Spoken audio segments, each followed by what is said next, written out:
ನಮಸ್ಕಾರ, ನ್ಯೂಸ್ ಎಟ್ 1ಗೆ ಸ್ವಾಗತ. ನಾನು ನವಿತಾ ಜೈನ್. ಕ್ಷಣಕ್ಕೂ ಟ್ವಿಸ್ಟ್ ಪಡ್ಕೊಳ್ತಾ ಇದೆ ರೆಡ್ಡಿ ಡೀಲ್ ಕೇಸ್. ಗಯಾಬ್ ರೆಡ್ಡಿಗೆ ಸಿಸಿಬಿಯಿಂದ ತಲಾಶ್, ಪಾರಿಜಾತ ಕುಟೀರ ನಿವಾಸಗಳಲ್ಲಿ ಪೊಲೀಸರ ಸರ್ಚಿಂಗ್.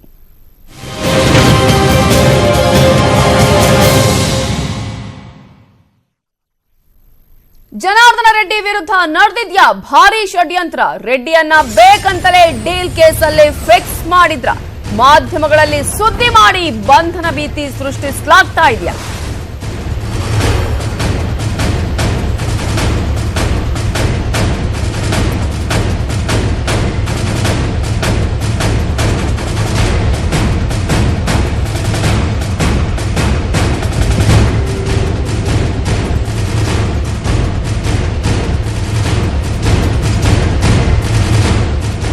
ಜನಾರ್ದನ ರೆಡ್ಡಿ ವಿರುದ್ಧ ಭಾರೀ ಷಡ್ಯಂತ್ರ ನಡೆದಿದೆ ಅನ್ನುವಂತಹ ಅನ್ನುವಂತಹ ಮಾತನ್ನ ಹೇಳಲಾಗ್ತಾ ಇದೆ. ರೆಡ್ಡಿಯನ್ನ ಬೇಕಂತಾನೆ ಈ ಡೀಲ್ ಕೇಸಲ್ಲಿ ಫಿಕ್ಸ್ ಮಾಡಲಾಗಿದೆಯಾ? ಮಾಧ್ಯಮಗಳಲ್ಲಿ ಸುದ್ದಿಯನ್ನ ಮಾಡಿ ಬಂಧನ ಭೀತಿಯನ್ನ ಸೃಷ್ಟಿಸಲಾಗ್ತಾ ಇದೆಯಾ? ಆ ರೀತಿಯ ಬಂಧನ ಭೀತಿ ಸೃಷ್ಟಿಸಲಾಗಿದೆಯಾ? ಬೇಕಂತಾನೆ ಮಹಜರು ವಿಡಿಯೋ ರಿಲೀಸ್ ಮಾಡಲಾಗಿದೆಯಾ? ಕೋರ್ಟ್ನಲ್ಲಿ ಹಾಜರು ಮಾಡಬೇಕಾಗಿದ್ದಂತಹ ವಿಡಿಯೋ ಲೀಕ್ ಆಗಿದ್ದು ಹೇಗೆ? ರೆಡ್ಡಿಯನ್ನ ಮತ್ತೆ ಜೈಲು ಸೇರಿಸಲು ನಡೆಸಲಾಗ್ತಾ ಇದೆಯಾ ಷಡ್ಯಂತ್ರ?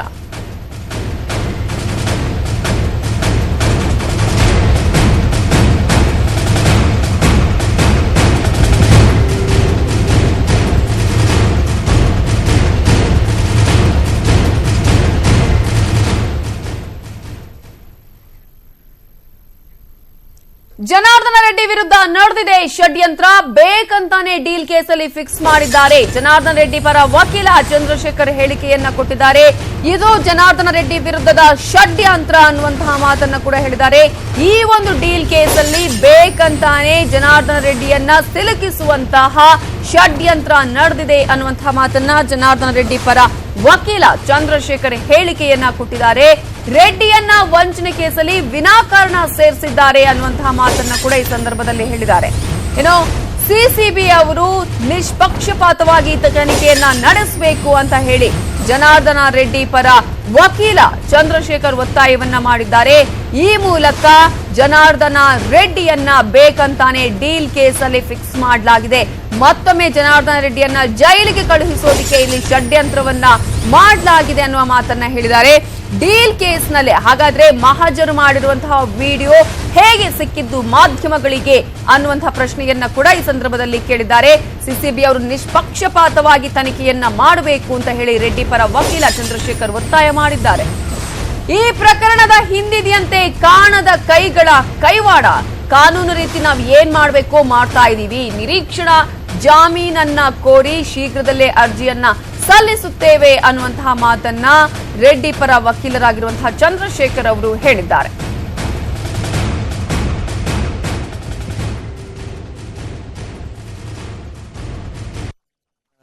ಇವ್ರನ್ನ ಟಾರ್ಗೆಟ್ ಆಗಿ ಇಟ್ಕೊಂಡು ಇನ್ವೆಸ್ಟಿಗೇಷನ್ ನಡೀತಾ ಇದೆ ಹೊರತು ಇವ್ರು ಆಲ್ರೆಡಿ ಇದರಲ್ಲಿ ಇನ್ವಾಲ್ವ್ ಆಗ್ಬಿಟ್ಟಿದ್ದಾರೆ. ಇವ್ರ ಮೇಲೆ ಏನೋ ಮಹತ್ತರವಾದ ಎವಿಡೆನ್ಸ್ಗಳು ನಮ್ಗೆ ಸಿಕ್ಬಿಟ್ಟಿದ್ದಾವೆ ಅನ್ನೋ ಒಂದು ಇನ್ವೆಸ್ಟಿಗೇಟಿಂಗ್ ಆಫೀಸರು ಎಲ್ಲವನ್ನ ಪರಿಶೀಲಿಸಿ ತೀರ್ಮಾನಕ್ಕೆ ಅಂತಿಮ ಪಟ್ಟಿನಲ್ಲಿ ಆತ ತೀರ್ಮಾನ ಕೈಗೊಂಡು ಅಂತಿಮ ಪಟ್ಟಿ ಸಲ್ಲಿಸಕ್ಕೆ ಅವ್ರಿಗೆ ಅವಕಾಶ ಇರುತ್ತೆ CRPCADನಲ್ಲಿ. ಅದನ್ನೆಲ್ಲ ಬಿಟ್ಟು ಇಷ್ಟು ಪ್ರಿಲಿಮಿನರಿ ಸ್ಟೇಜಸ್ ಅಲ್ಲಿ ಅವ್ರ ಪ್ರಕಾರನೇ ಇದು ಬಹಳ ಪ್ರಿಲಿಮಿನರಿ ಸ್ಟೇಜು. ಇದು ನಮ್ಮ ಪ್ರಕಾರ ಇದು ಪ್ರಿಲಿಮಿನರಿ ಸ್ಟೇಜ್ ಅಲ್ಲ. ಇದು ಆಲ್ರೆಡಿ ಇದು ಎರಡು ವರ್ಷದ ಇತಿಹಾಸ, ಒಂದು ವರ್ಷದ ಇತಿಹಾಸ ಇದೆ ಇದು ಕೇಸ್ಗೆ, 1.5 ವರ್ಷದ್ದು. ಸೊ ಅವರು ಈ ಹಂತದಲ್ಲೇನೆ ಇದು ದಿಢೀರ್ ಅಂತ ಕೆಲವು ಮಾಧ್ಯಮಗಳಲ್ಲಿ ಅವರು ಅದನ್ನ ಬಿತ್ತರಿಸೋದು, ಏನಿದನ್ನ ಇನ್ವೆಸ್ಟಿಗೇಷನ್ಗೆ ಸಂಬಂಧಪಟ್ಟಂತೆ ಅವ್ರು ನಾವು ಸಂಗ್ರಹಿಸ್ತಾ ಇದ್ದೀವಿ, ಮಹಜರು ಯಾವುದೋ ಕೆಲವು ಹೋಟೆಲ್ಗಳಲ್ಲಿ ಮಾಡ್ಕೊಂಡಿದ್ದು, ಇನ್ಯಾವುದೋ ಆರೋಪಿ ಅವ್ರನ್ನ ಕರ್ಕೊಂಡೋಗಿ ಈ ಜಾಗಗಳನ್ನ ತೋರಿಸ್ದ ಅಂತ ಹೇಳ್ತಾನೆ. ಅವೆಲ್ಲವೂ ಕೂಡ ಅದು ಇನ್ವೆಸ್ಟಿಗೇಷನ್ ಗೌಪ್ಯತೆಯಲ್ಲಿ ನಡಿಬೇಕಾದಂತ ಇನ್ವೆಸ್ಟಿಗೇಷನ್ ಸಂಬಂಧಪಟ್ಟಂತ ಮಟೀರಿಯಲ್ಸ್ನ ಗೌಪ್ಯತೆಯಾಗಿ ಇಟ್ಕೋಬೇಕಾದಂತದ್ದು ಅವರು CCB ಅವರ ಆದ್ಯತೆ ಆಗಿರುತ್ತೆ. CCBನವ್ರು ಏನ್ ಮಾಡ್ತಾ ಇದ್ದಾರೆ, ಅದನ್ನೆಲ್ಲವನ್ನು ಕೂಡ ಬಹಿರಂಗವಾಗಿ ಅದು ಪಬ್ಲಿಕ್ ಡೊಮೇನ್ ಅಲ್ಲೆಲ್ಲ ಕೂಡ ತಗೊಂಡ್ ಬರ್ತಾ ಇದ್ದಾರೆ. ಇದರಿಂದ ಏನಾಗ್ತಾ ಇದೆ ಅಂದ್ರೆ ಇದು ಒಂದು ರೀತಿಯಾದಂತ ಪಿಯರ್ ಪ್ರೆಷರ್. ಇನ್ವೆಸ್ಟಿಗೇಷನ್ಗೆ ಮೂಲಕ್ಕೆ ಹೋಗಿ ಇದರಲ್ಲಿ ನಿಜವಾಗ್ಲೂ ಸತ್ವ ಇದೆಯಾ ಇಲ್ವಾ, ಆತ ಮಾಡಿದನೋ ಇಲ್ವೋ ಅನ್ನೋದನ್ನ ಕಂಡುಹಿಡಿಬೇಕಾದ ತನಿಖಾಧಿಕಾರಿಯ ಉದ್ದೇಶವೇ ಅಲ್ಲ. ತನಿಖಾಧಿಕಾರ ಉದ್ದೇಶ ಒಂದು ಎಕ್ಸ್ಟ್ರಾ ಫೋರ್ಸಸ್ ಗಳೇನಿದಾವೆ ಆ ಪಿಯರ್ ಪ್ರೆಷರ್ನ ಇವ್ರ ಮೇಲೆ ಹಾಕಬೇಕು, ಗಾಲಿ ಜನಾರ್ದನ್ ರೆಡ್ಡಿ ಅವ್ರ ಮೇಲೆ ಹಾಕಬೇಕು. ಬೇರೆ ನಾವು ಸಿಸ್ಟಮ್ ಅಲ್ಲಿ ಇರ್ತಕ್ಕಂತಹ ಬೇರೆ ಪವರ್ಫುಲ್ ಸಂಸ್ಥೆಗಳಾದಂಥವ್ರನ್ನೆಲ್ಲ ನಾವು ಬಳಸಿ ಅವ್ರನ್ನ ಮೇಲೆ ಪಿಯರ್ ಪ್ರೆಷರ್ ಹಾಕಿ ಈ ಕೇಸ್ನಲ್ಲಿ ಸಿಲುಕಿ ಅವ್ರನ್ನ ಅರೆಸ್ಟ್ ಮಾಡಬೇಕು. ಇದೇನು ಅಂದ್ರೆ ಅವ್ರ ಕೇಸು, ಅವ್ರ ವಿಚಾರದಲ್ಲಿ ಮತ್ತೆ ಅವ್ರ ಕೇಸ್ ಸಂಬಂಧಪಟ್ಟದಲ್ಲಿ ಇದು ಒಂದು ಪ್ರಿಜುಡೈಸ್ ಕ್ರಿಯೇಟ್ ಆಗ್ಬೇಕು ಅನ್ನೋ ಉದ್ದೇಶದಿಂದ CCB ಅವರು ಈ ರೀತಿ ವರ್ತಿಸ್ತಾ ಇದ್ದಾರೆ. ಇದರಿಂದ ಹಲವಾರು ಹುನ್ನಾರಗಳಿದಾವೆ. ಆಮೇಲೆ ರಾಜಕೀಯ ಒತ್ತಡದಿಂದ ಇದು ವರ್ತಿಸ್ತಾ ಇದೆ ಅನ್ನೋ ವಿಚಾರ ನಾವು ಅದನ್ನೇ ಪ್ರತಿಪಾದಿಸ್ತಾ ಇದ್ದೀವಿ. ಕಾನೂನಿನ ಅಡಿನಲ್ಲಿ ಅವ್ರಿಗೆ ಬಂಧನದ ಭೀತಿಯನ್ನ ಅವರು ಉತ್ಪತ್ತಿ ಮಾಡಿದಾಗ ಕಾನೂನಿನ ಅಡಿನಲ್ಲಿ ಅವರು ನಿರೀಕ್ಷಣಾ ಜಾಮೀನು ತಗೊಳ್ಳೋಕೆ ಅವರಿಗೆ ಕಾನೂನು ಅಡಿನಲ್ಲೇನೆ ಅವ್ರಿಗೆ ಆಸ್ಪದ ಇದೆ. ನಿರೀಕ್ಷಣಾ ಜಾಮೀನನ್ನ ಅವ್ರು ತಗೊಳ್ಳೋಕೆ ಕೋರ್ಟ್ ಮುಂದೆ ಮುಂದಾದಾಗ ಅವ್ರು ಮಾಡುವಂತ ವಾದ ಇಷ್ಟೇನೆ, ನಿರೀಕ್ಷಣಾ ಜಾಮೀನಿಗೆ ನಾನು ಬಂದಿರೋದು ಇದು ಸುಳ್ಳು ಕೇಸು, ಇದರಲ್ಲಿ ನನ್ನ ಅವರು ಅರೆಸ್ಟ್ ಮಾಡೋ ಇರಾದೆ ಇಟ್ಕೊಂಡಿದ್ದಾರೆ ಅನ್ನೋ ವಿಚಾರನೇ ನಾವು ನ್ಯಾಯಾಧೀಶರ ಮುಂದೆ ಮಂಡನೆ ಮಾಡ್ತೀವಿ. ಸೊ ಈ ನ್ಯಾಯಾಧೀಶರ ಮುಂದೆ, ಕೋರ್ಟ್ ಆಫ್ ಲಾ ಮುಂದೆ ಅವರು ಲಾಯರ್ ಮುಖಾಂತರ ಅಪಿಯರ್ ಆಗೋರು ಅಬ್ಸ್ಕಾಂಡಿಂಗ್ ಅಂತ ಹೆಂಗೆ, ಇದು ಪದ ಇದೆಯಲ್ಲ, ಈ ಪದ ಬಳಕೆನೆ ಆ ಕಡೆಯಿಂದ ಅವ್ರು ಮಾಡ್ತಿರೋದೇ ತಪ್ಪು. ಯಾರು ಇಲ್ಲಿ ಎಲ್ಲೂ ಯಾರು ಅಬ್ಸ್ಕಾಂಡ್ ಆಗಕ್ಕೆ ಸಾಧ್ಯನೇ ಇಲ್ಲ.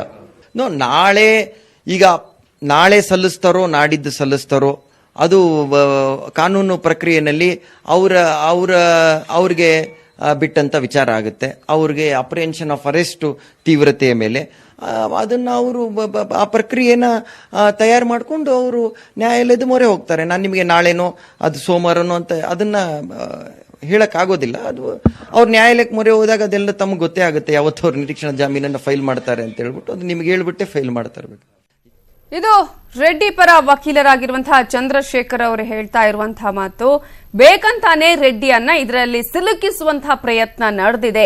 ಜನಾರ್ದನ ರೆಡ್ಡಿ ವಿರುದ್ಧ ಭಾರಿ ಷಡ್ಯಂತ್ರ ನಡೆದಿದೆ, ಡೀಲ್ ಕೇಸ್ನಲ್ಲಿ ಫಿಕ್ಸ್ ಮಾಡಲಾಗ್ತಾ ಇದೆ ಅನ್ನುವಂತಹ ಮಾತನ್ನ ಹೇಳ್ತಾರೆ. ಮಾಧ್ಯಮಗಳಲ್ಲಿ ಇದನ್ನ ಸುದ್ದಿ ಮಾಡಿ ಬಂಧನ ಭೀತಿಯನ್ನ ಸೃಷ್ಟಿ ಮಾಡಲಾಗ್ತಾ ಇದೆ. ಅದರಲ್ಲೂ ಕೂಡ ವಿಡಿಯೋವನ್ನ ಕೂಡ ಈಗಾಗಲೇ ಮಾಧ್ಯಮಗಳಿಗೆ ಸಿಕ್ಕಿದೆ, ಮಹಜರು ಮಾಡಿರುವಂತಹ ವಿಡಿಯೋ. ಆ ವಿಡಿಯೋನ ಗೌಪ್ಯವಾಗಿ ಇಟ್ಕೊಳ್ಬೇಕಾಗಿತ್ತು, ಅಥವಾ ಇನ್ವೆಸ್ಟಿಗೇಷನ್ ಮಾಡುವಂತಹ ಸಂದರ್ಭದಲ್ಲಿ ಈ ಮಾಹಿತಿಗಳು ಯಾವುದು ಕೂಡ ಹೊರಗೆ ಬರಬಾರ್ದಾಗಿತ್ತು. ಆದ್ರೆ ಇವೆಲ್ಲವನ್ನು ಕೂಡ ಲೀಕ್ ಮಾಡಿ ಮಾಧ್ಯಮಗಳಲ್ಲಿ ತೋರಿಸುವಂತಹ ಮುಖಾಂತರ ಇದನ್ನ ಒಂದು ರೀತಿಯಲ್ಲಿ ಬಂಧನ ಭೀತಿಯನ್ನ ಸೃಷ್ಟಿ ಮಾಡುವಂತಹ ಕಾರ್ಯ ಅಧಿಕಾರಿಗಳು ಮಾಡ್ತಾ ಇದ್ದಾರೆ ಅನ್ನುವಂತಹ ಆರೋಪವನ್ನ ಚಂದ್ರಶೇಖರ್ ಅವರು ಮಾಡ್ತಿದ್ದಾರೆ.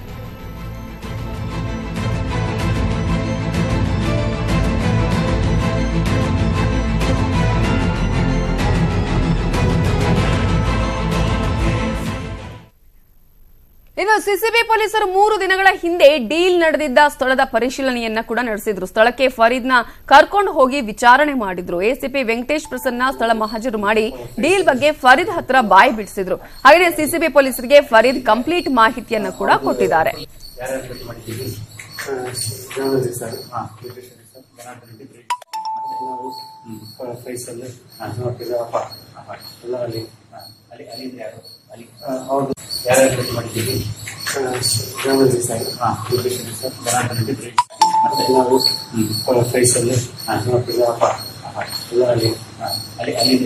ಅಲ್ಲಿ ಅವ್ರದ್ದು ಫುಲ್ ನೇಮ್ ಎಲ್ಲಿ ಅವರೇ ಕೊಟ್ಟಿದ್ರು, ನೀವೇ ಕೊಟ್ಟಿದ್ರು? ಅವರೇ ಕೊಟ್ಟಿದ್ರ ಫಸ್ಟ್? ಹಾಂ, ವಿಜಯ್ ಶೆಟ್ಟಿ ಜರ್ನಲಿಸ್ಟ್ ಸರ್ ಅಲ್ಲಿ ಆಮೇಲೆ ಫೈಸಲ್ ಮುಗಿಸಿದೆ, ಅಲ್ಲಿ ಮುಗಿಸಿದೆ. ಅಲ್ಲಿ ಅಲ್ಲಿ ಅಲ್ಲಿ ಆಮೇಲೆ ಅಲ್ಲಿ ಹೋಗಿದ್ದೆ, ಆಮೇಲೆ ಅಲ್ಲಿ ಬಂದ್ರ ಆಯ್ತು. ಬನ್ನಿ, ಇಲ್ಲಿ ಏನೇನಾಯ್ತು? ಇಲ್ಲಿ ಏನೇನಾಯ್ತು? ಇದಾದ್ಮೇಲೆ ಅಭಿಷೇಕ್ ಕೊಟ್ಟಿದ್ದಾರೆ, ಆಮೇಲೆ ಅವಕ್ಕೆ ಹಾರ ಹಾಕಿದ, ಇಲ್ಲ ಹಾರ ಹಾಕಿದ. ಹೌದು ಹೌದು. ಇದು ಫೈಸಲ್, ವಿಜಯ್ ಶೆಟ್ಟಿ, ಜಯಂತ್ ರೆಡ್ಡಿ, ಓಕೆ, ಮಲ್ಲಿಕಾನ್ ಇದೇ ಜಾಗದಲ್ಲಿ ಇದ್ದಿದ್ದಲ್ವಾ? ಸೊ ಹಣಕಾಸಿನ ಬಗ್ಗೆ ಮಾತುಕತೆ ಆಗಿದ್ದಲ್ಲಿ, ದುಡ್ಡು ಎಷ್ಟು ಕೊಡ್ಬೇಕು ಅಂತ ಮಾತುಕತೆ ಆಗಿದ್ದಲ್ಲಿ? ಅಲ್ಲೇ ಆಗಿದೆ, ಅಲ್ಲೇ ಆಗಿದೆ, ಎಲ್ಲ ಇಲ್ಲೇ ಆಗಿದೆ. ಹೌದು ಹೌದು. ಓಕೆ, ಸರಿ ಸರಿ. ಇದೇ ಜಾಗ ಪಕ್ಕ ಇದೆ ಅಲ್ವಾ? ಇದೇ ರೂಮೇ, ಇದೇ ರೂಮೇ. ನೀವು ರೂಮಿನ ಒಳಗಡೆ ಏನಾರು ಹೋಗಿದ್ರಾ? ವಾಶ್ರೂಮ್ ಯೂಸ್ ಮಾಡಿದ್ರಿ? ವಾಶ್ರೂಮ್ ಯೂಸ್ ಮಾಡಿದ್ರಿ ಅಷ್ಟು ಬಿಟ್ರೆ ಮತ್ತೆಲ್ಲ ಇಲ್ಲೇ ಆಗಿರೋದು, ವ್ಯವಹಾರ ಎಲ್ಲ ಇಲ್ಲೇ ಆಗಿರೋದ, ಮಾತುಕತೆ ಎಲ್ಲ ಇಲ್ಲೇ ಆಗಿರೋದು. ಓಕೆ. ಜನಾರ್ದನ್ ರೆಡ್ಡಿ ಅಲ್ಲಿ ಎಲ್ಲಿ ಕೂತಿದ್ರಿ? ಇದರಲ್ಲಿ ನೆನಪಾಗುತ್ತಾ ನಿನ್ಗೆ? ಮೋಸ್ಟ್ ಆಫ್ಲಿ ಇಲ್ಲಿ ಕೂತಿದ್ದೀರಾ? ಓಕೆ, ಸರಿ. ಸ್ವೀಟ್ ಎಲ್ಲ ತಿನ್ಸಿದ್ಯಲ್ಲಿ? ಇಲ್ಲೇನೆ. ಇನ್ನು ಮಹಜರು ವಿಡಿಯೋ ಲೀಕ್ ಆಗ್ತಿದ್ದಂತೆ ಅಲೋಕ್ ಕುಮಾರ್ ಫುಲ್ ಗರಂ ಆಗಿದ್ದಾರೆ. ಮಾಧ್ಯಮಗಳಿಗೆ ಮಹಜರು ವಿಡಿಯೋ ಹೇಗ್ ಸಿಕ್ತು ಅಂತ ಸಿಸಿಬಿ ಅಧಿಕಾರಿಗಳನ್ನ ಕೇಳಿದ್ದಾರೆ. ಅಲ್ಲದೆ ರೆಡ್ಡಿ ಹುಡುಕಾಟದ ಬಗ್ಗೆ ಮಾಹಿತಿ ಪಡೆದ ಅಲೋಕ್ ಕುಮಾರ್ ರೆಡ್ಡಿ ಜಾಮೀನು ಪಡೆಯುವ ಮುಂಚೆಯೇ ಅರೆಸ್ಟ್ ಮಾಡಬೇಕು ಅಂತ ಪ್ಲಾನ್ ಮಾಡ್ತಿದ್ದಾರೆ. ಇತ್ತ ಆಂಧ್ರದಲ್ಲೂ ಸಿಸಿಬಿ ತಂಡ ರೆಡ್ಡಿಗಾಗಿ ಹುಡುಕಾಟ ನಡೆಸ್ತಾ ಇದೆ.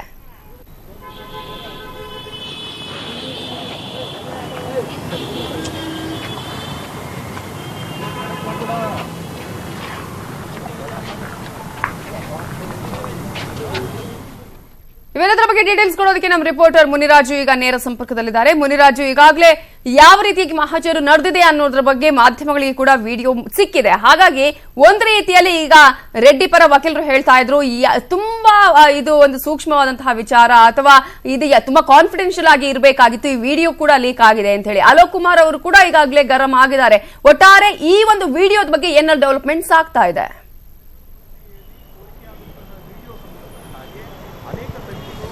ನವಿತಾ, ಏನೀಗ ಒಂದು ಲೀಕ್ ಆಗಿರುವಂತಹ ವಿಡಿಯೋ ಏನಿದೆ ಅದು ಹೈ ಕಾನ್ಫಿಡೆನ್ಷಿಯಲ್ ಆಗಿರ್ಬೇಕಂತ ವಿಡಿಯೋ. ಅದು ಏನು ಪೊಲೀಸರು ಮಹಜರು ಪ್ರಕ್ರಿಯೆಯನ್ನ ಮುಗಿಸಿರುವಂತಹ ವಿಡಿಯೋ, ಅದನ್ನ ನೇರವಾಗಿ ಕೋರ್ಟ್ಗೆ ಒಂದು ಮುಚ್ಚಿದ ಲಕೋಟೆಯಲ್ಲಿ ಕೊಡಬೇಕಾಗುತ್ತೆ.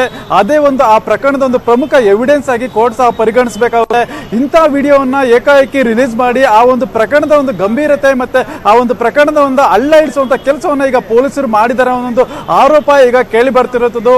ಯಾಕಂದ್ರೆ ಇಂಥ ಪ್ರಮುಖವಾದ ಸಾಕ್ಷಿ ಅಂತ ಇದನ್ನ ಕೋರ್ಟ್ ಸಹ ಪರಿಗಣಿಸಿ ಇದನ್ನ ಗಂಭೀರವಾಗಿ ತೆಗೆದುಕೊಳ್ಳುತ್ತೆ. ಅಂತ ವಿಡಿಯೋವನ್ನ ಪೊಲೀಸರು ಅದನ್ನ ಒಂದು ಮುಚ್ಚಿದ ಲಕೋಟೆಯಲ್ಲಿ ಅದನ್ನ ಕೋರ್ಟ್ಗೆ ಸಬ್ಮಿಟ್ ಮಾಡ್ತಾರೆ. ಮತ್ತೆ ನ್ಯಾಯಾಧೀಶರು ಅದನ್ನ ಒಂದು ಎವಿಡೆನ್ಸ್ ಅನ್ನೋ ರೀತಿಯಲ್ಲಿ ಕನ್ಸಿಡರ್ ಮಾಡಿ ಅದನ್ನ ಮುಂದಿನ ತನಿಖೆಗೆ ಮತ್ತೆ ವಿಚಾರಣೆಗೆ ಅದನ್ನ ಬಳಸ್ಕೊಳ್ಳುತ್ತಾರೆ. ಅಂತ ವಿಡಿಯೋವನ್ನ ಏನು ACP ಮತ್ತೆ ಏನು ಫರೀದ್ ಇದ್ದಾನೆ ಆರೋಪಿ, ಅವರಿಬ್ಬರ ನಡುವೆ ಇರುವಂತ ಕಾನ್ವರ್ಸೇಷನ್ ಮತ್ತೆ ಆ ಮಹಜರು ಪ್ರಕ್ರಿಯೆ ಏನಿದೆ ಅವ ಎಲ್ಲಾ ಪ್ರಕ್ರಿಯೆಯನ್ನ ಈಗ ಮಾಧ್ಯಮಗಳಲ್ಲಿ ಲೀಕ್ ಆಗಿರೋದ್ರಿಂದ ಆ ಪ್ರಕರಣದ ಗಂಭೀರತೆಯ ಒಂದು ಹಾಳಾಗಿದೆ. ಮತ್ತೆ ಆ ಪ್ರಕರಣ ಕಂಪ್ಲೀಟ್ ಆಗಿ ಒಂದು ಹಳ್ಳ ಹಿಡಿಯುವಂತ ಕೆಲಸ ಈಗ ಪೊಲೀಸರು ಮಾಡಿಸಿದ್ದಾರೆ. ಈಗ ಆದ್ರಿಂದ ಈ ಒಂದು ತನಿಖೆಯ ಒಂದು ರೀತಿಯಲ್ಲಿ ದಿಕ್ಕು ತಪ್ಪಿ ಬೇರೆ ಕಡೆ ಹಾದಿಯನ್ನ ಪಡ್ಕೊಂಡಿದೆ ಅನ್ನೋ ಒಂದು ಮಾಹಿತಿ ಈಗ ಸಿಕ್ಕಿರುವಂತದ್ದು. ಆದ್ರಿಂದ ಈಗಾಗಲೇ ಏನು ಬೆಳಗ್ಗೆಯಿಂದ ವಿಡಿಯೋ ಲೀಕ್ ಆಯಿತು, ಈ ಕೂಡಲೇ ಈಗಾಗಲೇ ಅಲೋಕ್ ಕುಮಾರ್ ಅವರು ಸಹ ಎಚ್ಚೆತ್ತಿದ್ದಾರೆ. ಮತ್ತೆ ಎಲ್ಲಾ ಪೊಲೀಸರ ಒಂದು ಮೀಟಿಂಗ್ ಕರೆದು ಈಗಾಗಲೇ ಕೆಲವು ಅಧಿಕಾರಿಗಳಿಗೆ ಒಂದು ಗರಂ ಆಗಿ ಒಂದು ಕ್ಲಾಸ್ ತೆಗೆದುಕೊಂಡಿದೆ ಅನ್ನೋ ಒಂದು ಮಾಹಿತಿ ಈಗ ಸಿಕ್ಕಿರುವಂತದ್ದು. Navitha, okay, thank you Muniraju ಡೀಟೇಲ್ಸ್ಗೆ. ಇನ್ನು ಈಗಾಗಲೇ ರೆಡ್ಡಿ ಪರ ವಕೀಲರು ಸಾಕಷ್ಟು ಆರೋಪಗಳನ್ನ ಮಾಡಿದ್ರು. ಅದರಲ್ಲೂ ಕೂಡ ರೆಡ್ಡಿಯನ್ನ ಇದರಲ್ಲಿ ಬೇಕಂತಾನೆ ಸಿಲುಕಿಸುವಂತಹ ಪ್ರಯತ್ನ ಆಗ್ತಾ ಇದೆ ಅನ್ನುವಂತಹ ಮಾತನ್ನ ಕೂಡ ಹೇಳಿದ್ದಾರೆ. ಇವೆಲ್ಲದರ ಬಗ್ಗೆ ಮಾತನಾಡೋದಕ್ಕೆ ನಮ್ಮ ಜೊತೆ ಈಗ ಸ್ವತಃ ಜನಾರ್ದನ ರೆಡ್ಡಿ ಪರ ವಕೀಲರಾಗಿರುವಂತಹ ಚಂದ್ರಶೇಖರ್ ಅವರು ನೇರ ಸಂಪರ್ಕದಲ್ಲಿದ್ದಾರೆ. ನಮಸ್ತೆ. ನಮಸ್ತೆ ಮೇಡಮ್. ಈಗ ಒಂದು ರೀತಿ ಅನೇಕ ಆರೋಪಗಳನ್ನ ನೀವು ಮಾಡಿದ್ರಿ, ಅಂದ್ರೆ ಬೇಕಂತಾನೆ ಸಿಲುಕಿಸುವಂತ ಪ್ರಯತ್ನ ಆಗ್ತಾ ಇದೆ, ಷಡ್ಯಂತ್ರ ನಡೀತಾ ಇದೆ ಅಂತ ಹೇಳಿ. ಯಾವ ಕಾರಣಕ್ಕಾಗಿ, ಯಾರು ಮಾಡ್ತಿದ್ದಾರೆ ಅಂತ ಹೇಳ್ತಾ ಇದ್ದೀರಿ? ನಾನು ಆ ವಿಚಾರ ಷಡ್ಯಂತ್ರ ಮತ್ತೆ ಇವ್ರನ್ನ ಬೇಕು ಅಂತ ಸಿಲುಕಿಸ್ಬೇಕು ಅಂತ ಹೇಳಿ ಏನು ಇವರು ಪ್ರಯತ್ನ ಮಾಡ್ತಾ ಇದ್ದಾರೆ ಅನ್ನೋದು ಯಾವ ಆಧಾರದಲ್ಲಿ ನಾನು ಹೇಳ್ತಾ ಇದ್ದೀನಿ ಅಂದ್ರೆ, ನೋಡಿ ಮೇಡಮ್, ಇವಾಗ ಈ ಕೇಸು ಸಂಪೂರ್ಣ ಕೇಸು ಆಂಬಿಡೆಂಟ್ ಪ್ರೈವೇಟ್ ಲಿಮಿಟೆಡ್ ಕಂಪನಿಯ ಚೀಟಿಂಗ್ ಸಂಬಂಧಪಟ್ಟಂತೆ ಸಿಸಿಬಿ ಪೊಲೀಸರು ಇನ್ವೆಸ್ಟಿಗೇಟ್ ಮಾಡಬೇಕು ಅಂತ ಹೇಳಿ ಬೆಂಗಳೂರು ಕಮಿಷನರ್ ಸಾಹೇಬರು ಇದನ್ನು ಆರ್ಡರ್ ಮಾಡಿ ಸಿಸಿಬಿ ಪೊಲೀಸರಿಗೆ ಇದನ್ನು ವರ್ಗಾಯಿಸ್ತಾರೆ. ಅಂದ್ರೆ ಆಂಬಿಡೆಂಟ್ ಪ್ರೈವೇಟ್ ಲಿಮಿಟೆಡ್ ಕಂಪನಿ ಅನ್ನೋದೇನಿದೆಯೋ ಅದು ಚೀಟಿಂಗ್, ಸಾರ್ವಜನಿಕರಿಂದ ಹಣವನ್ನು ಹೂಡಿಕೆ ಮಾಡಿಕೊಂಡು ಚೀಟಿಂಗ್ ದಲ್ಲಿ ತೊಡಗೋದು ಕಂಡು ಬಂದಿರೋದ್ರಿಂದ ತುಂಬಾ ದೂರುಗಳು ಬಂದಿರೋದ್ರಿಂದ ಚೀಟಿಂಗ್ ಪ್ರಕರಣವನ್ನ ಭೇದಿಸಕ್ಕೋಸ್ಕರ ಇವರು ತನಿಖೆಯನ್ನ ಮಾಡಬೇಕು ಅಂತ ಹೇಳ್ಬಿಟ್ಟು ಇವ್ರ ತನಿಖೆಯ ಕಾರ್ಯವ್ಯಾಪ್ತಿಯನ್ನ ಇವರು Ambidant private limited company cheat ಮಾಡಿದೆಯಲ್ಲ ಅದನ್ನ ತನಿಖೆ ಮಾಡಬೇಕು ಅಂತ ಸಿಸಿಬಿ ಪೊಲೀಸರಿಗೆ ಇವರು ನಿಗದಿಪಡಿಸ್ತಾರೆ, ಬೆಂಗಳೂರು ಕಮಿಷನರ್ ಅವರು. ಇವ್ರೇನ್ ಮಾಡ್ತಾರೆ, ಸಿಸಿಬಿ ಪೊಲೀಸರು ಏನ್ ಮಾಡಿದಾರೆ ಅಂದ್ರೆ, ಇವರು ಸಂಪೂರ್ಣವಾಗಿ ಇವ್ರ ಕಾರ್ಯವ್ಯಾಪ್ತಿಗೆ ಬರ್ದಂತಹ ಮ್ಯಾಟರ್, ಇವ್ರ ಕಾರ್ಯವ್ಯಾಪ್ತಿಗೆ ಬರಬೇಕಾದಂತಹ ಇವ್ರ ಆಂಬಿಡೆಂಟ್ ಪ್ರೈವೇಟ್ ಲಿಮಿಟೆಡ್ ಕಂಪನಿ ಏನ್ ಚೀಟ್ ಮಾಡಿದೆ, ಜನಾರ್ದನ್ ರೆಡ್ಡಿ ಅವರು ಯಾವುದೇ ಪಬ್ಲಿಕ್ ಗೆ ಚೀಟ್ ಮಾಡಿಲ್ಲ, ಯಾವುದೇ ಇನ್ವೆಸ್ಟರ್ಸ್ ಇಂದ ದುಡ್ಡು ತಗೊಂಡಿಲ್ಲ. ಇನ್ವೆಸ್ಟರ್ಸ್ ಯಾರು ನೇರವಾಗಿ ಜನಾರ್ದನ್ ರೆಡ್ಡಿ ಅವ್ರ ಮೇಲೆ ಆರೋಪವೇ ಮಾಡಿಲ್ಲ. ಸಂಪೂರ್ಣವಾಗಿ ಆರೋಪ ಮಾಡಿರೋದು ಇದು ಆಂಬಿಡೆಂಟ್ ಪ್ರೈವೇಟ್ ಲಿಮಿಟೆಡ್ ಕಂಪನಿಯವರು ನಮ್ಮ ಹತ್ರ ಹಣವನ್ನು ಹೂಡಿಕೆ ಮಾಡಿಕೊಂಡು ಆ ಹಣವನ್ನ ನಮಗೆ ವಾಪಸ್ ಕೊಟ್ಟಿಲ್ಲ ಅಂತ ಹೇಳ್ಬಿಟ್ಟು ಆಂಬಿಡೆಂಟ್ ಪ್ರೈವೇಟ್ ಲಿಮಿಟೆಡ್ ಕಂಪನಿಯವರು ಚೀಟ್ ಮಾಡಿದ್ರು ಅಂತ. ಚೀಟ್ ಮಾಡೋ ಕಂಪ್ಲೇಂಟ್ಸ್ಗಳು ಜಾಸ್ತಿ ಆದಾಗ ಇದನ್ನ ಸಿಸಿಬಿ ಪೊಲೀಸರಿಗೆ ಕೊಟ್ಟು, ಅಂದ್ರೆ ಇದು ಒಂದೇ ಕಂಪನಿಗಲ್ಲಮ್ಮ, ಒಂದು 15ರಿಂದ 20 ಕಂಪನಿಗಳನ್ನು ಬೆಂಗಳೂರಲ್ಲಿ ಲೊಕೇಟ್ ಮಾಡಿ ಬೆಂಗಳೂರು ಕಮಿಷನರ್ ಅವರು ಇಂತಹ ಕಂಪನಿಗಳಲ್ಲಿ ಈ ಚೀಟಿಂಗ್ ಮಾಡಿರುವಂತಹ ಕಂಪನಿಗಳು ಜನಸಾಮಾನ್ಯರಿಗೆ ಇನ್ವೆಸ್ಟ್ಮೆಂಟ್ ತಗೊಂಡು ಚೀಟಿಂಗ್ ಮಾಡಿರುವಂತಹ ಕಂಪನಿಗಳ ವಿರುದ್ಧ ಇವರು ತನಿಖೆ ಮಾಡಲಿ ಅಂತ ಹೇಳ್ಬಿಟ್ಟು ಇವ್ರಿಗೆ ವಹಿಸ್ಕೊಟ್ಟಾಗ ಇವರು ಚೀಟಿಂಗ್ ಮಾಡಿರುವಂತಹ ವ್ಯಕ್ತಿಗಳ ವಿರುದ್ಧ ತನಿಖೆನ ಮಾಡೋದು ಬಿಟ್ಬಿಟ್ಟು ಡೆಪಾಸಿಟರ್ಸ್ಗೆ ಅವರಿಗೆ ಸಲ್ಲಬೇಕಾದ ಹಣವನ್ನ ಇವರು ಆ ಚೀಟ್ ಮಾಡಿರುವಂತವ್ರದ್ದು ದಿಕ್ಕಿನಲ್ಲಿ ಆ ಇನ್ವೆಸ್ಟಿಗೇಷನ್ ಅನ್ನ ಸಾಗಿಸಿ IPC ಪ್ರಕರಣಗಳನ್ನು ಅವ್ರ ವಿರುದ್ಧ ತನಿಖೆ ಮಾಡಿ ದೋಷಾರೋಪಣಾ ಪಟ್ಟಿ ಸಲ್ಲಿಸಕ್ಕೋಸ್ಕರ ಮಟೀರಿಯಲ್ಸ್ ನ ಕಲೆಕ್ಟ್ ಮಾಡೋದನ್ನ ಬಿಟ್ಬಿಟ್ಟು ಇದು ಯಾರಿಗೂ ಚೀಟ್ ಮಾಡದೆ ನಮಗ್ ಚೀಟ್ ಮಾಡಿದ್ದಾರೆ ಜನಾರ್ದನ್ ರೆಡ್ಡಿ ಅವರು ಅನ್ನೋ ಅಲಿಗೇಷನ್ ಒಬ್ಬ ಡೆಪಾಸಿಟರು ಮಾಡದೇ ಇದ್ದಂತ ಸಂದರ್ಭದಲ್ಲಿ ಇವರು ತಾಮಿಯೇ ಯಾವುದೋ ಒಂದು ಸಿಲ್ಲಿ ಅಲಿಗೇಷನ್ ಅನ್ನ ತಗೊಂಡ್ಬಂದ್ಬಿಟ್ಟು ಇವು ಕಾರ್ಯವ್ಯಾಪ್ತಿ ಈ ಟೀಮ್ ಫಾರ್ಮ್ ಆಗಿರೋದೇನೆ ಈ 18 ಕೋಟಿ ಅದು ಇರ್ಬೋದು, ತಾಜ್ ವೆಸ್ಟ್ ಎಂಡ್ ಹೋಟೆಲ್ ಇರ್ಬೋದು, ಯಾವುದೋ ಫೋಟೋಗ್ರಾಫ್ ಇರ್ಬೋದು, ಇದನ್ನ ತನಿಖೆ ಮಾಡಿ ಅಂತ ಎಂದೂ ಕೂಡ CCB ಪೊಲೀಸರಿಗೆ ಇದನ್ನ ಮ್ಯಾಟರ್ ನ ವರ್ಗಾಯಿಸಿರಲಿಲ್ಲ. ಇವರು ಪ್ರೀಮಿಯರ್ ಇನ್ಸ್ಟಿಟ್ಯೂಷನ್ ಆಗಿದೆ. ಇಲ್ಲಿ ಡೆಪಾಸಿಟರ್ಸ್ ಆಂಬಿಡೆಂಟ್ ಪ್ರೈವೇಟ್ ಲಿಮಿಟೆಡ್ ಕಂಪನಿನಲ್ಲಿ ಚೀಟಿಂಗ್ ಕೇಸ್ ಅವ್ರಗಳ ಮೇಲೆ ದರ್ಜಾಗ್ತಾ ಇದಾವೆ. ಚೀಟಿಂಗ್ ಕೇಸ್ ನ ಇವ್ರು ಇನ್ವೆಸ್ಟಿಗೇಟ್ ಮಾಡ್ಲಿ ಅಂತ ಹೇಳ್ಬಿಟ್ಟು ಇವ್ರ ಇವ್ರನ್ನ ಫಾರ್ಮ್ ಮಾಡಿದ್ದೆ ಆ ಚೀಟಿಂಗ್ ಕೇಸ್ಗಳಿಗೋಸ್ಕರ. ಇವ್ರನ್ನ ಫಾರ್ಮ್ ಮಾಡಿ ಇವ್ರಿಗೆ ಪವರ್ಸ್ ಇಂಟ್ರೆಸ್ಟ್ ಮಾಡಿರೋದೇ ಆ ಚೀಟಿಂಗ್ ಕೇಸ್ ನ ಭೇದಿಸಕ್ಕೋಸ್ಕರ. ಇವ್ರ ಜುರಿಸ್ಡಿಕ್ಷನ್ ಕೂಡ ಆ ಚೀಟಿಂಗ್ ಕೇಸಲ್ಲಿ ಇವರು ಕಾರ್ಯವ್ಯಾಪ್ತಿನಲ್ಲಿ ಇರಬೇಕಾಗ್ತಿತ್ತು. ಇವ್ರು ಅದನ್ನು ಭೇದಿಸ್ತಾ ನಮ್ಗೆ ಇನ್ಯಾವುದೋ ಅಂಶ ಕಂಡು ಬಂದ್ಬಿಡ್ತು, 18 ಕೋಟಿ ಕಂಡು ಬಂದ್ಬಿಡ್ತು, ಇನ್ಯಾವುದೋ ಇದು ಕಂಡು ಬಂದ್ಬಿಡ್ತು ಅಂತಂದ್ರೆ ನಿಮಗೆ ಇದು ಕಂಡು ಬಂದು ಅದನ್ನು ಭೇದಿಸ್ತಾ ಇದನ್ನ ಕಂಡು ಬಂದ್ರೆ ಇವರು ಪ್ರತ್ಯೇಕವಾದ ಪ್ರಕರಣವನ್ನ ದರ್ಜ್ ಮಾಡಬೇಕಿತ್ತು. ಪ್ರತ್ಯೇಕವಾದ ಪ್ರಕರಣವನ್ನ ಆಂಬಿಡೆಂಟ್ ಪ್ರೈವೇಟ್ ಲಿಮಿಟೆಡ್ ಕಂಪನಿ ಜೊತೆಗೆ ಲಿಂಕ್ ಮಾಡದೆ ಇದನ್ನ ಚೀಟಿಂಗ್ ಕೇಸ್ ಇವರು ವ್ಯಾಪ್ತಿ ಇದ್ದಿದ್ದು ಚೀಟಿಂಗ್ ಹಗರಣವನ್ನ ಇವರು ಇನ್ವೆಸ್ಟಿಗೇಟ್ ಮಾಡಬೇಕು ಅಂತ ಹೇಳಿ. ಯಾಕಂದ್ರೆ ಇಲ್ಲಿ ದೊಡ್ಡ ಮಟ್ಟದಂತಹ ಪಬ್ಲಿಕ್ಗೆ ಒಳ್ಳೆ ಇನ್ವೆಸ್ಟಿಗೇಷನ್ ಆಗಿ ಆಂಬಿಡೆಂಟ್ ಪ್ರೈವೇಟ್ ಲಿಮಿಟೆಡ್ ಕಂಪನಿ ವಿರುದ್ಧ ಇನ್ವೆಸ್ಟಿಗೇಷನ್ ಆಗಲಿ ಅಂತ ಹೇಳ್ಬಿಟ್ಟು ಈ CCB ಅವ್ರಿಗೆ ಇದ್ರ ವಹಿಸ್ಕೊಟ್ರೆ ಅದ್ರದ್ದು ಎಂಟೈರ್ ದಿಕ್ಕನ್ನೇ ಇವರು ತಪ್ಪಿಸ್ಬಿಟ್ಟು ಅದನ್ನ ಮರ್ತೇ ಬಿಟ್ಟು ಮೂಲ ಪ್ರಕರಣ ಇವ್ರ ಕಾರ್ಯವ್ಯಾಪ್ತಿ ನಿಗದಿಪಡಿಸಿರ್ತಂತ ಕಾರ್ಯವ್ಯಾಪ್ತಿನೇ ಇವರು ಮರ್ತು ಬಿಟ್ಟು ಇವರು ಸಂಬಂಧ ಸೂತ್ರವಿಲ್ದಂಗೆ ತಾಳತಂತಿ ಇಲ್ದಂಗೆ ಎಲ್ಲೆಲ್ಲೋ ಹರಡ್ಕೊಂಡು ಹೋಗ್ತಾ ಇದ್ದಾರೆ. ಅಂದ್ರೆ ಈ ಪ್ರಕರಣದಲ್ಲಿ ಈಗ CCP ಅಧಿಕಾರಿಗಳಾಗಿರ್ಬೋದು, ಕಮಿಷನರ್ ಆಗಿರ್ಬೋದು, ಒಂದಕ್ಕೊಂದು ಲಿಂಕ್ ಆಗ್ತಾ ಇದೆ ಅನ್ನುವಂಥದ್ದು. ಆ ಲಿಂಕ್ ಏನು ಅಂತದ್ದು ರೆಡ್ಡಿ ಅಥವಾ ಅಲಿಖಾನ್ ಹೇಳಬೇಕು ಅಂತ ಹೇಳಿ ನೀವು ಹೇಳ್ತಾ ಇದ್ರೆ ಎಲ್ಲೂ ಕೂಡ ಇದು ಲಿಂಕ್ ಆಗ್ತಾ ಇಲ್ಲ ಅಂತ ಹೇಳಿ. 18 ಕೋಟಿಯ ವ್ಯವಹಾರ ಕೂಡ ಅಲ್ಲಿ ಕಂಡು ಬರುತ್ತೆ. ಆ ಸಂದರ್ಭದಲ್ಲಿ ಎಲ್ಲರೂ ಕೂಡ ಒಂದಕ್ಕೊಂದು ಲಿಂಕ್ ಆಗ್ತಾ ಇದೆ ಅಂತ ಹೇಳಿ. ಸೊ ನೀವು ಹೇಳುವ ಪ್ರಕಾರ ಅದಕ್ಕೂ ಯಾವುದೇ ಸಂಬಂಧ ಇಲ್ಲ ಅಂತಾನ ಹೇಗೆ ಅಂತ ನೋಡಿ. ಮೊದಲು ಅವರಿಗೆ CCB ಪೊಲೀಸ್ ಅವ್ರಿಗೆ ನೀವು ಕೇಳಬೇಕಾಗಿರೋದು, ಇವ್ರದ್ದು ನೋಟಿಫಿಕೇಶನ್ ಇದೆ, ಸರ್ಕಾರದ ನೋಟಿಫಿಕೇಶನ್ ಇದೆ, ಅದ್ರ ಶೀರ್ಷಿಕೆನಲ್ಲೇ ಬರೆದಿದ್ದಾರೆ. ನನಗೆ ಒಂದ್ 2 ನಿಮಿಷ ಟೈಮ್ ಕೊಟ್ರೆ ಆ ನೋಟಿಫಿಕೇಶನ್ ಓದ್ತೀನಿ ನಾನು. ಅದ್ರ ಶೀರ್ಷಿಕೆನಲ್ಲೇ ಆಂಬಿಡೆಂಟ್ ಪ್ರೈವೇಟ್ ಲಿಮಿಟೆಡ್ ಕಂಪನಿಯ ವಂಚನೆಗಳನ್ನ ಇವರು ಬೈಲ್ ಎಳಿಬೇಕು. ಆದ್ರಿಂದ ಇವ್ರಿಗೆ ಆಂಬಿಡೆಂಟ್ ಕಂಪನಿ, ಯಾಕಂದ್ರೆ ಡೆಪಾಸಿಟರ್ಸ್ಗೆ ಆಂಬಿಡೆಂಟ್ ಪ್ರೈವೇಟ್ ಲಿಮಿಟೆಡ್ ಕಂಪನಿ ಮೋಸ ಮಾಡಿರೋದ್ರಿಂದ ಡೆಪಾಸಿಟರ್ಸ್ ಅದ್ರ ವಿರುದ್ಧ ಕಂಪ್ಲೇಂಟ್ ಅನ್ನ ಕೊಡ್ತಾ ಇರೋದ್ರಿಂದ ಇವ್ರಿಗೆ ಇನ್ವೆಸ್ಟಿಗೇಷನ್ ಮಾಡಿ ಅಂತ ಹೇಳ್ಬಿಟ್ಟು ಇವ್ರ ಕಾರ್ಯವ್ಯಾಪ್ತಿನ ಫಿಕ್ಸ್ ಮಾಡಿದ್ರು. ಇವರು ಆ ಇನ್ವೆಸ್ಟಿಗೇಷನ್ ಅನ್ನ ಮಾಡೋದು ಬಿಟ್ಬಿಟ್ಟು ಇವರು ಇನ್ಯಾವುದೋ ನಮಗೆ ಪ್ರಕರಣ ಬೆಳಕಿಗೆ ಇನ್ಯಾವುದೋ ಪ್ರಕರಣ ಇವರು ಇನ್ವೆಸ್ಟಿಗೇಷನ್ ಮಾಡಕ್ಕೋಸ್ಕರ ಈ ಟೀಮ್ ನ ಫಾರ್ಮ್ ಮಾಡಿರಲಿಲ್ಲ. ಇನ್ಯಾವುದೋ ಪ್ರಕರಣಗಳನ್ನ ಇವ್ರಿಗೆ ಕಂಡು ಬಂದಿದ್ರೆ ಇವರೇ ಪಿರ್ಯಾದಾರರಾಗ್ಲಿ, CCB ಅವರೇ ಪಿರ್ಯಾದಾರರಾಗ್ಲಿ, ಅಥವಾ ಇದು ಅವನ ಆರೋಪಿ ಹೇಳಿಕೆಯಲ್ಲಿ ವಾಲಂಟರಿ ಸ್ಟೇಟ್ಮೆಂಟ್ ಅಲ್ಲಿ ಇದು ಕಂಡು ಬಂದಿದ್ರೆ ಅದ್ರ ಮೇಲೆ ಇನ್ಯಾವುದೋ ಪ್ರಕರಣವನ್ನ ದರ್ಜ್ ಮಾಡಿಬಿಟ್ಟು ಇದನ್ನ ಇಂಡಿಪೆಂಡೆಂಟ್ 18 ಕೋಟಿಗೂ ಮತ್ತೆ ಡೆಪಾಸಿಟರ್ಸ್ಗೂ ಹಣ ಮೋಸ ಆಗಿರೋದಕ್ಕೂ ಎಲ್ಲಿಂದ ಮೇಡಮ್ ಸಂಬಂಧ? ಹಾಗಾದ್ರೆ ಈ ಒಂದು ಕೇಸಲ್ಲಿ ಅಥವಾ ಈ ಒಂದು ಡೀಲ್ ಕೇಸಲ್ಲಿ ಫಿಕ್ಸ್ ಮಾಡಲಾಗ್ತಾ ಇದೆಯಾ ಹಾಗಾದ್ರೆ ಜನಾರ್ದನ್ ರೆಡ್ಡಿಯನ್ನ ನಿಮ್ಮ ಪ್ರಕಾರ? ಹೌದು ಮೇಡಮ್, ಸಂಪೂರ್ಣವಾಗಿ ನೋಡಿ ಡೀಲ್ ಕೇಸು ಅಂತ ಹೇಳ್ತಾ ಇದ್ದಾರೆ. ಯಾರು ಷಡ್ಯಂತ್ರ ಮಾಡ್ತಿದ್ದಾರೆ ಹಾಗಾದ್ರೆ ಚಂದ್ರಶೇಖರ್ ಅವರೇ? ನೋಡಿ ಮೇಡಮ್, ಈ ಪ್ರಶ್ನೆ ಎಲ್ರ ಗ್ರಹಿಕೆಗೆ ಬರುವಂತದ್ದೇನೆ. ಇದು ಸರ್ವೇ ಸಾಮಾನ್ಯರ ಗ್ರಹಿಕೆಗೂ ಬರುವಂತ ಪ್ರಶ್ನೆನೇ ಇದು CCB ಪೊಲೀಸ್ನವರು ದಿಕ್ಕು ತಪ್ಪಿಸೋ ಕೆಲಸ ಮಾಡ್ತಾ ಇದ್ದಾರೆ. CCB ಪೊಲೀಸ್ನವರು ರಾಜಕೀಯ ಒತ್ತಡಕ್ಕೆ ಒಳಗಾಗ್ಬಿಟ್ರು. ಇವರು ಮೂಲ ಇನ್ವೆಸ್ಟಿಗೇಷನ್ ಮರ್ತುಬಿಟ್ಟು ಚೀಟಿಂಗ್ ಕೇಸ್ ಇನ್ವೆಸ್ಟಿಗೇಟ್ ಮಾಡಕ್ಕೆ ಇವ್ರಿಗೇನು ಆರ್ಡರ್ ಇದೆಯೋ ಆ ಚೀಟಿಂಗ್ ಕೇಸ್ ನ ಇನ್ವೆಸ್ಟಿಗೇಷನ್ ಮರ್ತುಬಿಟ್ಟು ಯಾವುದೋ ಒಂದು ಪ್ರಕರಣ ಮಾಧ್ಯಮದ ಮೂಲಕ ತಂದುಬಿಟ್ಟು ಜನಾರ್ದನ್ ರೆಡ್ಡಿ ಅವ್ರನ್ನ ಅರೆಸ್ಟ್ ಮಾಡಿ ಈ ಕೇಸಲ್ಲಿ ಇವ್ರನ್ನ ಈ ಫಾಲ್ಸ್ ಕೇಸಲ್ಲಿ ಅರೆಸ್ಟ್ ಮಾಡಿ ಅವ್ರನ್ನ ಪರೇಡ್ ಮಾಡಿ ಅವ್ರನ್ನ ತೇಜೋವಧೆ ಮಾಡಬೇಕನ್ನೋ ಒಂದು ಏಕೋ ಉದ್ದೇಶದಿಂದ ಅವ್ರು ಹೊರಟಿದ್ದಾರೆ. ಇದರಲ್ಲಿ ರಾಜಕೀಯ ಒತ್ತಡಗಳು ವಿಪರೀತವಾಗಿ ಅವ್ರ ಮೇಲೆ ಇರೋದ್ರಿಂದ ಚಂದ್ರಶೇಖರ್ ಅವರೇ, ಈಗ ಇಡಿ ಕೇಸಲ್ಲೇ ಡೀಲ್ ಕೇಸ್ ಕೂಡ ಬಂದಿರುವಂತದ್ದು ಅಂತ ಹೇಳಿ ಫರೀದ್ ಕೂಡ ಈಗ ಬರ್ತಾ ಇರೋ ಮಾಹಿತಿ ಪ್ರಕಾರ ಇಡಿ ಅಫಿಷಿಯಲ್ಸ್ ರವರೇ ಇದು ಹೇಳ್ತಿ ಮೇಡಮ್, ಫರೀದು ಈ ಕೇಸಲ್ಲಿ ಆರೋಪಿ ಸ್ಥಾನದಲ್ಲಿರೋನು. ಫರೀದು ಇಂಡಿಪೆಂಡೆಂಟ್ ಸಾಕ್ಷಿ ಅಲ್ಲ. ಫರೀದು ಆರೋಪಿ ಸ್ಥಾನದಲ್ಲಿ ಇರ್ತಕ್ಕಂಥ ಫರೀದು ಯಾವುದೇ ಹೇಳಿದ್ರು ಕೂಡ ಅದಕ್ಕೆ ಕಾನೂನಲ್ಲಿ ಮಾನ್ಯತೆ ಇಲ್ಲ. ಫರೀದು ಇವ್ರನ್ನ ತಾಜ್ ವೆಸ್ಟ್ ಎಂಡ್ ಹೋಟೆಲ್ ಕರ್ಕೊಂಡು ಹೋಗ್ಬಿಟ್ಟು ಜಾಗ ತೋರಿಸೋದು ಇದು ಯಾವುದು ಈ ಶುಲ್ಲಕ ಇನ್ವೆಸ್ಟಿಗೇಷನ್ ನಡೆದಕ್ಕಂತ ನಡೆದಕ್ಕಂತ ಈ ಮಹಾನ್ ಏನೋ ನಾವು ದೊಡ್ಡ ಇನ್ವೆಸ್ಟಿಗೇಷನ್ ಮಾಡ್ಬಿಟ್ಟಿದೀವಿ, ಬಹಳ ದೊಡ್ಡದ್ ನಮ್ಗೆ ಕಂಡು ಹಿಡ್ಕೊಂಡ್ಬಿಟ್ಟಿದೀವಿ ಅನ್ನೋ ತರ ಬಿತ್ತರಿಸ್ತಾ ಇದ್ದಾರೆ. ಅದಕ್ಕೆಲ್ಲೂ ಕೂಡ ಕಾನೂನಲ್ಲಿ ಮಾನ್ಯತೆ ಇಲ್ಲ. ಆತ ಆರೋಪಿ ರಮೇಶ್ ಅನ್ನೋ ನೀವು ಏನು ಇವ್ರಿಗೆ 18 ಕೋಟಿದಲ್ಲಿ ಈ ಹೆಸರು ಹೇಳ್ದ ಅಂತ ಹೇಳ್ತಾರೆ. ರಮೇಶ್ ಅನ್ನೋನು ಆರೋಪಿ, ರಮೇಶ್ ಅನ್ನೋನ್ಗೂ ಜಾಮೀನಾಗಿದೆ, ಫರೀದ್ ಅನ್ನೋನ್ಗೂ ಜಾಮೀನಾಗಿದೆ. ಆರೋಪಿಗಳ ಹೇಳಿಕೆಗಳನ್ನ ಇವ್ರು ಹಿಡ್ಕೊಂಡ್ಬಿಟ್ಟು ಅದು ಕಾನೂನಲ್ಲಿ ಮಾನ್ಯತೆ ಇಲ್ಲ, ಕಾನೂನಲ್ಲಿ ಮಾನ್ಯತೆ ಇಲ್ಲದೆ ಇರತಕ್ಕಂತ ಹೇಳಿಕೆಗಳನ್ನು ಇವ್ರು ಹಿಡ್ಕೊಂಡ್ಬಿಟ್ಟು ಇದನ್ನ ಜನಸಾಮಾನ್ಯರಿಗೆ ಇದನ್ನ ತಪ್ಪಾಗಿ ಬಿಂಬಿಸ್ತಾ ಇದ್ದಾರೆ. ಇಡೀ ಕೇಸಿನ ದಿಕ್ಕೆ ತಿರುಚ್ತಾ ಇದ್ದಾರೆ. ಅಂದ್ರೆ ಇಡಿಯಲ್ಲಿ ಯಾವುದೇ ರೀತಿಯ ಕೇಸ್ ದಾಖಲಾಗಿರಲಿಲ್ಲ, ಹಾಗೆ ಡೀಲ್ ಕೂಡ ಆಗಿರಲಿಲ್ಲ ಅಂತ ಹೇಳ್ತಾ ಇದ್ದೀರಿ ಹಾಗಾದ್ರೆ?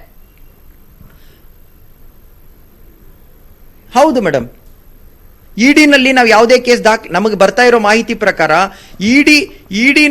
ಇಡಿನವರೇನೆ 2 ಕೋಟಿ ರೂಪಾಯಿ ಫೈನ್ ಅನ್ನ ಆಂಬಿಡೆಂಟ್ ಪ್ರೈವೇಟ್ ಲಿಮಿಟೆಡ್ ಕಂಪನಿ ಮೇಲೆ ಇಂಪೋಸ್ ಮಾಡಿ ಆತ ಆ ಸಂಪೂರ್ಣ ಫೈನ್ ಅನ್ನ ಭರ್ತಿ ಮಾಡಿದ್ದಾನಂತೆ ಇಡಿನಲ್ಲಿ. ಫರೀದ್ ಅನ್ನೋನು ಈಗ ಅವ್ರೇನಾದ್ರೂ ಇವ್ರ ಪೊಲೀಸ್ ಕಸ್ಟಡಿನಲ್ಲಿ ಇದ್ರೆ ನಮಗೂ ಬರ್ತಾ ಇದೆ ಆ ಮಾಹಿತಿ. ಯಾಕಂದ್ರೆ ಇಡಿನವ್ರು ಸ್ಟೇಟ್ಮೆಂಟ್ ಕೊಡ್ಬೇಕಾಗತ್ತೆ. ಈಗ ಇವ್ರೇನ್ ಅಲಿಗೇಷನ್ ಮಾಡ್ತಾ ಇರೋದು ಇಡಿ ಅಫಿಷಿಯಲ್ಸ್ಗೆ ಇವ್ರೇನೋ ಯಾವುದೋ ಒಂದು ಡೀಲ್ ಅನ್ನೋ ಒಂದು ಪದ ಉಪಯೋಗಿಸ್ಬಿಟ್ಟು ಡೀಲ್ ಮಾಡಕ್ಕೆ ಇವರೆಲ್ಲ ಸೇರಿದ್ರು ಅಂತ ಹೇಳ್ಬಿಟ್ಟು ಬಹಳ ಸೀರಿಯಸ್ ಅಲಿಗೇಷನ್ಸ್ ಮಾಡ್ತಾ ಇದ್ದಾರೆ ಇವರು. ಇಡಿ ಅಫಿಷಿಯಲ್ಸ್ ನಾಳೆ ಇಡಿ ಅಫಿಷಿಯಲ್ಸ್ ಆಗ್ಲಿ, ಇವ್ರು ಇನ್ಯಾರೋ ಒಂದು ಸಿಬಿಐ ಅಫಿಷಿಯಲ್ಸ್ ಆಗ್ಲಿ, ಇಡಿ ಅಫಿಷಿಯಲ್ಸ್ ಆಗ್ಲಿ, ಅವರು ಸಿಸಿಬಿ ಪೊಲೀಸ್ನವರು ಜವಾಬ್ದಾರಿ ತಗೋಬೇಕು. ಇದನ್ನ ಸಿಸಿಬಿ ಪೊಲೀಸ್ನವರು ಇಡಿ ಅಫಿಷಿಯಲ್ಸ್ಗೆ ಆನ್ಸರಬಲ್ ಇದ್ದಾರೆ. ಯಾಕಂದ್ರೆ ಇಡಿ ಅಫಿಷಿಯಲ್ಸ್ ರೆಡ್ಡಿ ಅಂತ. ಹೌದು ಮೇಡಮ್, ಕಾನೂನು ವ್ಯಾಪ್ತಿನಲ್ಲಿ ಈಗ ಅವರು ನಿರೀಕ್ಷಣಾ ಜಾಮೀನನ್ನು ಸಲ್ಲಿಸಕ್ಕೆ ಪೂರ್ಣವಾದ ಅರ್ಹತೆಯನ್ನು ಪಡೆದಿದ್ದಾರೆ. ಅವರು ನಿರೀಕ್ಷಣಾ ಜಾಮೀನನ್ನು ಸಲ್ಲಿಸಕ್ಕೆ ಮುಂದಾಗ್ತಾರೆ madam. Okay, thank you Chandrashekar ಅವರೇ, ನ್ಯೂಸ್ 18 ಜೊತೆ ಮಾತನಾಡಿದ್ದಕ್ಕಾಗಿ.